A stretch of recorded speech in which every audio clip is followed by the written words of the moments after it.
Burping techniques every parent should know. Is your baby gassy, fussy, or crying after feeds? Try these 3 doctor-approved burping techniques. Kneecap 1 shoulder technique. Most effective. Hold your baby upright against your shoulder. Support neck plus head. Gently pat or rub the back in upward strokes. Best for newborns and sleepy babies. Kneecap 2. Sitting up lap burp. Sit your baby on your lap, facing sideways or forward. Support the chest and chin with your hand. Don't press the throat. Lean them slightly forward. Pat or rub the back, great for 4 to 6 week plus babies with better head control. Kneecap 3. Tummy over lap burp. Lay your baby across your lap on their tummy. Head slightly raised. Gentle circular rub or pat on the back. Helps release stubborn, trapped air. Tips: burp halfway through feed and after every feed.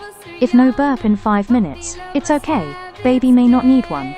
Slow flow nipples and upright feeding reduce air swallowing.